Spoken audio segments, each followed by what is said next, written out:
சிவபெருமானுக்கிட்ட எப்படி நீங்க உத்தரவு வாங்குவீங்க? இப்போ பொதுவா நீங்க சொன்ன மாதிரி அவருடைய அனுமதி இருந்தா தான் நம்ம வந்து எந்த விஷயத்தையும் செய்ய முடியும் அப்படின்னா, அதுக்கு ஃபர்ஸ்ட் நம்ம அவர்கிட்ட அனுமதி வாங்கும்போது என்னென்ன விஷயங்கள்லாம் பண்ணுவீங்க? பூ கட்டி வச்சு பார்ப்போம். ம். ஒரு பேப்பர்ல பூவு, ஒரு பேப்பர்ல குங்குமம். இத 2யும் போட்டு சின்ன குழந்தைங்கள எடுக்க சொல்றது. ம். அது எல்லா காரியத்துக்கெல்லாம் பண்றது கிடையாது. ஒரு ஒரு ரெகுலரா இருக்கு. நமக்கே சந்தேகமா இருக்கு. ம். இந்த காரியம் நடக்குமா? நடக்காதா?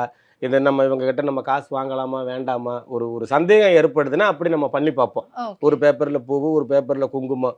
2யும் கட்டி சிவபெருமானுக்கு முன்னாடி போட்டு சின்ன குழந்தைங்கள எடுக்க சொல்றது. அப்ப ம். நம்ம மனசுக்குள்ள நெனச்சுக்குவோம். பூ வந்தா இவங்க கிட்ட நம்ம காசு வாங்குவோம். இல்ல ம். குங்குமம் வந்தா நம்ம காசு வாங்குவோம் அப்படின்னு. அப்ப சிவபெருமான் ஏதாவது ஒரு உத்தரவு குடுப்பாரு. பூவோ, இல்ல குங்குமமோ. ம். அந்த மாரி விஷயத்துக்கு தான் உத்தரவு கேட்கறது. இல்ல சோபி போடுவோம். ஓகே. எனக்கு 9ஆம் நம்பர் குடுங்க, இல்ல 7ஆம் நம்பர் குடுங்க, இல்ல 6ஆம் நம்பர் குடுங்க அப்படின்னு. இந்த மாரி உத்தரவு கேட்கலாம். இதுதான் ம். கேட்கலாமே தவிர, மத்தபடி அவரு நம்ம கண்ணுக்கு முன்ன தெரியாம செய்றாரு ம். கூப்பிட்டு கேட்கறதுக்கு. ம். இந்த மாரி விஷயங்கள ஒண்ணு பூ கட்டி வச்சு பார்க்கலாம், இல்ல சோபி போட்டு பார்க்கலாம். இல்ல நைட் எனக்கு ஏதாவது கனவுல காமிங்க, இந்த மாரி கேட்கலாம். ம். அதுதான் கேட்கலாம்.